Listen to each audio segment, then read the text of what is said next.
Good evening, ladies and gentlemen, distinguished gender nonconforming guests, and Josephs.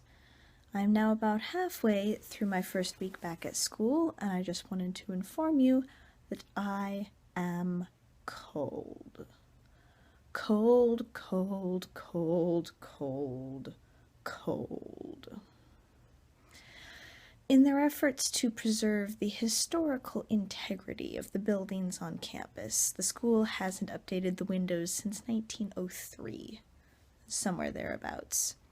We're facing the cold wind coming from off the creek, and there is a major draft situation. So the outside temperatures are somewhere around 20 degrees, and the inside temperatures got down to 55 in my dorm room. And I've heard down to 45 in the dorm rooms below us.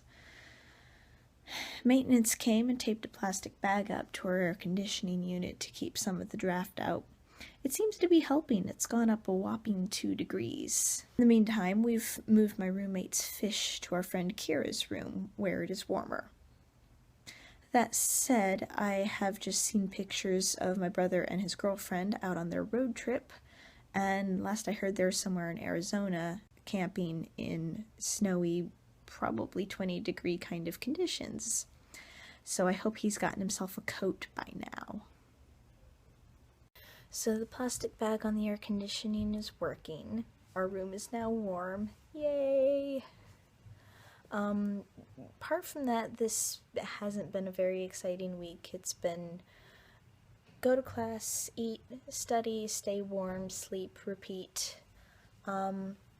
I guess a couple things of note. So, this semester the basses and the tenors switched out chorus times, so they are now meeting at 9 a.m. while the sopranos and altos are meeting at 10:20. Which means that I'm no longer getting up for 9 a.m. classes in a row. And this has also had the result of a far more manageable and docile bass population.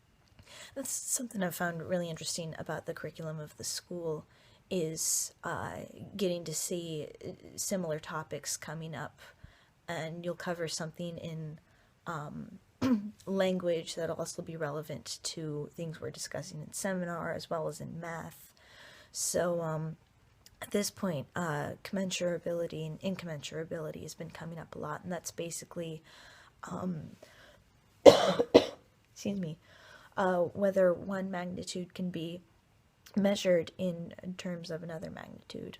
We have been talking about personal pronouns in Greek language, which has been interesting, and also another opportunity for me to get enthusiastic about the singular they pronoun. And I'm really happy about how it's gaining traction in our modern English. I think that's pretty awesome. I think we tend to use it a lot more than we realize on a day-to-day basis. Like, hey, I went to go to the doctor to see about my skin allergy. And you're like, oh, what did they say?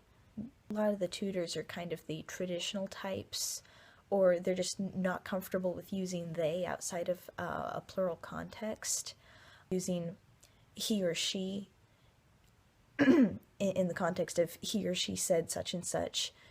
Anyway, we've also had quite a few discussions about how frequent usage of language eventually causes it to become more grammatically acceptable.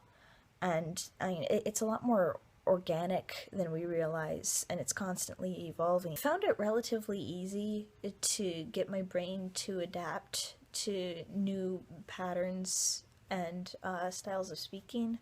Sometimes it'll have to put in the effort, but when it comes to things like how people identify themselves, I think the effort is really worth it.